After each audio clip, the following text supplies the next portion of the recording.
ये अभी अदालत ने जो कल निर्णय दिया, वो ना तो अदालत ने ये कहा कि अब मंदिर घोषित कर दो इसको तत्काल जाके 5 मिनट में, ना अदालत ने ये कहा कि मंदिर नहीं कभी घोषित हो सकता। कोई फैसला कुन बात तो कही नहीं। उन्होंने कहा ये मुकदमा सुनने लायक है, बस इतनी सी बात है जो हम समझ पाए हैं कि श्रृंगार गौरी के पूजन अर्चन के अधिकार को मांगने वाली याचिका सुनने लायक है, इसलिए सुनी जाएगी। इतनी बात आई, फैसला नहीं आया किसी विषय पर। उस याचिका में भी जो विषय है उस पर भी निर्णय नहीं है कि अदालत वो अनुमति देगी नहीं देगी भविष्य में। उस पर कहा जा रहा है कि देश में उग्रवाद बढ़ेगा, इस फैसले से हिंसा बढ़ेगी, तनाव बढ़ेगा, शहर शहर क्लेश होगा, और बाबरी मस्जिद के रास्ते जा रहा ज्ञान वापी का मसला।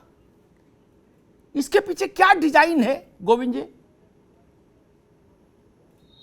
जैसा कि आपने बताया अमिताभ भाई कि ये जो कल आदेश आया है वो एक छोटा सा आदेश है, कोई फैसला नहीं है इस मुकदमे का। और आदेश इतना ही था कि ये मामला सुनवाई के योग्य है या नहीं। अदालत ने इतना ही कहा है कि ये मामला सुनवाई के योग्य है और हम इसकी आगे सुनवाई करेंगे। अब इस छोटे से आदेश पर अनावश्यक बयानबाजी करना, कश्मीर से लेकर के हैदराबाद तक के नेता इस पर बयानबाजी कर रहे हैं, अनावश्यक बयानबाजी है वो। और जो कि महबूबा मुफ्ती कह रही थी कि ये बदकिस्मती है कि ऐसा फैसला अदालत ने दिया है। मैं तो कहता हूं कि बदकिस्मती का दिन वो था जब भारत की संसद में 1991 में वो काला कानून लाकर के हिंदुओं की आवाज को, जो सैकड़ों वर्षों तक हिंदुओं पर अत्याचार हुआ, नोबेल पुरस्कार विजेता बीएस नायपॉल ने जो लिखा है कि ये वुंडेड सिविलाइजेशन है, तो these are wounds of the wounded civilisation. ये घाव हमारे हैं, सैकड़ों वर्षों से पीड़ित है हिंदू समुदाय, और हिंदू समुदाय की आवाज को जिस दिन संसद में कानून ला करके दबा दिया गया, बदकिस्मती का दिन तो वो था। तो मैं तो ये कहता हूं कि देश के अंदर जो विवाद है उसको सौहार्दपूर्ण वातावरण में सुलझाने के लिए मुस्लिम समुदाय के विद्वान लोगों को, वरिष्ठ लोगों को आगे आना चाहिए और ये राजनीतिक लोगों को भड़काऊ बयानबाजी बंद कर देनी चाहिए। जी, बहुत अच्छी बात कही गोविंद जी ने। चौधरी साहब, अभी तो कोई फैसला आया ही नहीं, उससे पहले इतनी हाय तौबा बता दिया। बाबरी मस्जिद के रास्ते जा रहा है ज्ञान वापी का मसला, मुस्लिम पर्सनल लॉ बोर्ड ने कहा शहर शहर कलेश हो जाएगा। ये क्या तरीका है भाई? अभी तो फैसला आया ही नहीं। देखिए, उस जगह पर फैसला आना है, वो तो आया नहीं। बिल्कुल सही बात है, अभी फैसला नहीं आया है। फिर हंगामा क्यों? बल्कि माननीय सर्वोच्च न्यायालय ने जो आदेश दिए थे लोअर कोर्ट के लिए कि पोषणीयता पे इस पे सुनवाई की जाए जी, तो वो उस पे एक सुनने के बाद में उसे स्वीकार किया गया। अब सुनवाई के लिए जो मुकदमा चलेगा आगे, तो उसके लिए तारीख दे दी गई। अब आगे फैसला होना है, मेरिट के आधार पे सुन करके फैसला होना है, निर्णय होना है। लेकिन सब बात ठीक है, लेकिन मैं पूछा फिर ये हाय तौबा क्यों? हैदराबाद में हाय तौबा मच रही, कश्मीर में मच रही, ये क्यों है? देखिए, कोई हाय तौबा नहीं मच रही है, लेकिन हमारे जो हिंदू पक्ष के भाई हैं उनकी तरफ से आप देखिए किस तरह का जश्न और किस तरह के जज्बात में खुशियां मनाई जा रही हैं। ऐसा हो रहा है जैसा कि बिल्कुल निर्णय जो है मंदिर बनाने के पक्ष में आ गया। अच्छा, आप ये कह रहे हैं खुशी मनाया जाना गलत है? हुआ ही नहीं है जी। आप ये कह रहे हैं खुशी मनाया जाना गलत है, ये नाराजगी है? जब देखिए, ये बिल्कुल बात जो है इसमें कोई दो राय नहीं है कि अभी कुछ कानूनी तौर पे सिर्फ एक एप्लीकेशन अलाउ हुई है और उस पर सुना गया है, आगे केस चलेगा। हम ये मान लीजिए फाहिम साहब, चौधरी साहब, तो ये मान लीजिए जो खुशी, एक सेकंड रुक जाओ, धीरे धीरे। हमारे साथ एच.एस. रावत साहब भी जुड़ गए, हिंदू धर्मगुरु, उनका भी बहुत स्वागत। चौधरी साहब, ये मान लीजिए जो खुशी मना रहे हैं, ये कम समझदार सही, ये नहीं समझ पाए अंग्रेजी में क्या आया, खुशी नहीं, लेकिन खुशी वो नहीं है, जो ये बैरिस्टर साहब माहौल हैं, बनाने की बैरिस्टर कोशिश साहब है। तो जानते ये हैं ना, माहौल हैदराबाद वाले, बनाने की वो तो कोशिश बैरिस्टर हैं। और इस माहौल के बनाने से बहुत सी चीजें क्रिएट होती हैं, इससे बहुत बहुत लाभ लिए जाते हैं। यही मकसद भी है जो माहौल बनाना है, और एक समाज में जो है भाईचारे को बिगाड़ना है, और ठीक है आपस साहब, में जो ठीक है नफरत का जहर घोलना है। ठीक ठीक ठीक, एक ये मिनट, कोशिश की जाए। ठीक है रावत साहब, चौधरी साहब कह रहे हैं कि नाराजगी इस बात पर है कि कल जो बनारस की जिला अदालत ने फैसला दिया उस पर खुशी क्यों मनाई गई, उससे नफरत फैलेगी, उससे तनाव बढ़ेगा, उससे झंझट पैदा होगा, इसलिए वो गुनाह हुआ। रावत साहब, देखिए, अगर फिर आप लोगों ने भाई खुशी क्यों मनाई? हाँ, बनारस में हर हर महादेव क्यों बोला? अब मैं ही नहीं समझ पा रहा, बनारस में हर हर महादेव नहीं बोलेंगे तो क्या तेहरान में बोलेंगे? हैं रावत साहब?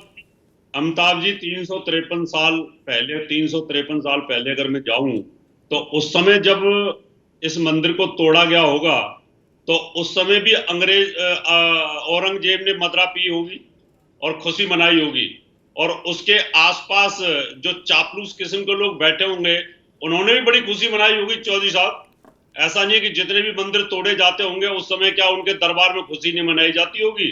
जब समामन जनेऊ अगर ब्राह्मणों के जलाए जाते थे उस समय भी बड़े खुश होते होंगे वो।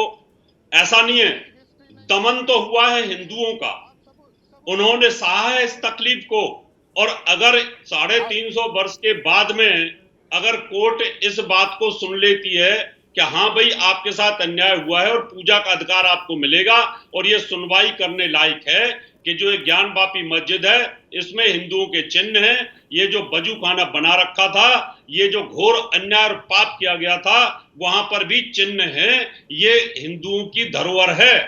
तो इसमें अगर मुझे लगता है कि मेरे भगवान विश्वनाथ अगर आजाद हो गए उस पापत से, उस अपराध से जो किया गया था उनके साथ में, तो खुशी की बात तो होगी। मेरे लिए तो बड़ी खुशी की बात है, क्योंकि काशी हमारे लिए सबसे बड़ी धार्मिक धरोहर है, और वहां पर अगर इस तरह की बातें कोर्ट के थ्रू आती है चौधरी साहब, तो निश्चित तौर पर खुशी होगी। जैसे कि खुशी हो रही थी कश्मीर के मुसलमानों को हिंदुओं के भागने की, जैसे खुशी हो रही थी, तो आज अगर हमें खुशी होती है, अभी तो हम मुक्त करा ही नहीं पाए उसको, खाली एक पहली सीढ़ी तो जीते हैं, पहली जीते भी नहीं है, उसमें सिर्फ एक ऑर्डर पास हुआ है कि इसकी सुनवाई हो सकती है। अब हाई कोर्ट सुप्रीम कोर्ट क्या फैसला करता है ये तो आगे का विषय है, लेकिन इतना ही खुशी की बात, बहुत बड़ी बात होती है कि जो सच बात सामने आ रही है और ये विश्व के सामने ये बात जा रही है कि हाँ कहीं ना कहीं जो कोर्ट है वो न्याय के रास्ते पर है। रावत साहब, ठीक बात कही आपने। दानिश कुरैशी साहब हमारे साथ हैं। दानिश साहब, जब ये मसला सुप्रीम कोर्ट आया, इंतजामिया कमेटी सुप्रीम कोर्ट आई, तो न्यायमूर्ति चंद्रचूड़ उस पीठ के सदस्य थे। तो मुस्लिम पक्ष के वकीलों ने कहा कि हुजूर हमको ये राहत चाहिए कि पहले डिस्ट्रिक्ट की जो अदालत है बनारस की, वो सारे काम छोड़, सारे बाकी मुद्दों में नहीं भटके, वो समय खराब कर रही है और खतरनाक चीज़ों से अपने को वो जोड़ रही है।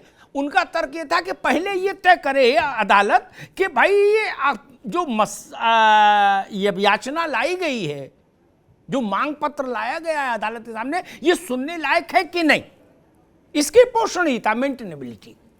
चंद्रचूड़ साहब ने जो मांगा था यथावत आदेश कर दिया सुप्रीम कोर्ट ने कि डीजे बनारस पर यह आदेश होगा, ये बाध्यकारी होगा कि वो सबसे पहले इस बात पर विचार करेंगे कि सुनने लायक है नहीं। तो ये तो सुप्रीम कोर्ट के आदेश से हुआ, जहां वकील थे इंतजामिया कमेटी के, फिर हाय हाय क्यों? ये केवल गोविंद शर्मा की याचिका पर तो नहीं हो गया, तब चलो हाय हाय बात भी समझ में आती।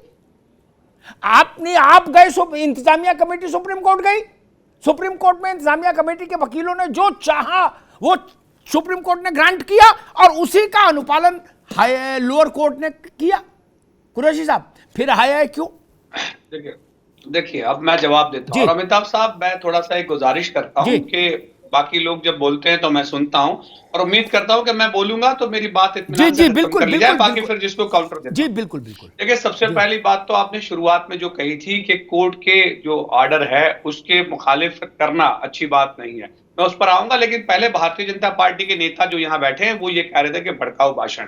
अगर इनकी शुरू की बात सुनी जाए तो मुझे लग रहा था कि सबसे ज्यादा तो यही भड़का रहे थे, और बात ये कर रहे हैं कि हैदराबाद वाले बैरिस्टर साहब की। तो आप बताइए, केशव प्रसाद मौर्य जो हैं किस अखाड़े के संत है, जिनका जिनका कल मैसेज आया था कि भाई मथुरा और काशी के रास्ते खुले हैं? वो पॉलिटिशियन नहीं है। दिक्कत क्या है इनकी, जब अदालत इनके पक्ष में नहीं होती तब ये आस्था की बात करते हैं, और जब अदालत पक्ष में आ जाती है तो फिर कहते हैं कि कानून को मानिए। दूसरे नंबर की बात आपने ये कही कि अदालत ने जो कुछ कहा है उसकी मुखालिफत करना क्या उसकी अवमानना है। भारतीय जनता पार्टी की पूर्व तर्जुमान जिसके खिलाफ दशमी की एफआईआर मर्ज वो हुई, एडमिट हुई, उसके खिलाफ जब सुप्रीम कोर्ट ने कहा तो आपको पता है उसके खिलाफ ब्यूरोक्रेसी रिटायर्ड बाबू शाह जो थे उन्होंने बाकायदा खत लिखा, जिसमें से 17 रिटायर्ड जज थे। कितने रिटायर्ड जज थे जो खुद किसी अदालत में बैठ के कहीं फैसला सुनाया होगा, हजारों फैसलों पे उनकी सिग्नेचर होगी, वो खुद क्रिटिसाइज कर रहे थे। तो तब तो भारतीय जनता पार्टी के नेता नहीं थे, दूसरे पैनलिस्ट में से भी कोई नहीं था। तीसरे नंबर की बात, जैसा चौधरी साहब कह रहे थे, मैं आपको बताऊं, चौधरी साहब एप्लीकेशन अलाउ नहीं हुई, ये ऑर्डर ही हुआ है 711 सीआरपीसी के मातहत। हमारी मांग जो पक्ष की बात है वो ये है कि इस बाबरी मस्जिद के फैसले में जो आस्था की बुनियाद पर फैसला आया था, मैं कह रहा हूं उसमें मुझे एक भी लाइन बता दे, क्योंकि सुप्रीम कोर्ट ने उसमें कहा था कि कोई भी पक्षकार ये प्रस्थापित नहीं कर पाया कि भगवान श्री राम का जन्म बताई हुई जगह के ऊपर हुआ है, इसलिए उसकी वो बुनियाद आस्था के ऊपर आ गई। और बाकी सारे इंसिडेंट तो उन्होंने गिनवाई, किस तरीके से राम भगवान की मूर्तियां पेनिट्रेट की गई, 1992 में जो तोड़ा गया वो गैर कानूनी था, ये वो वगैरह वगैरह। अब आ जाते हैं हम बुनियादी बात पे। उसके बाद सुनिए मैं खत्म कर लूं। उसके बाद सुप्रीम कोर्ट ने प्लेसेस ऑफ वर्शिप एक्ट का जिक्र किया कि ये जो मजहबी धार्मिक स्थानों का जो डिस्प्यूट है ये आखिरी, और इसको अब यही खत्म करने की जरूरत है, ये देश के लिए अच्छा नहीं है। Places of worship act will be the part of basic structure of Indian constitution. अब जब उसे basic part of Indian constitution के स्ट्रक्चर का हिस्सा गिना जा रहा है, उसके बावजूद अगर इस तरीके की पिटीशन एंटरटेन की जाएगी तो आप बजाइए कहां ले जाना चाहते हैं? ठीक कुरैशी साहब, ठीक बात कही आपने।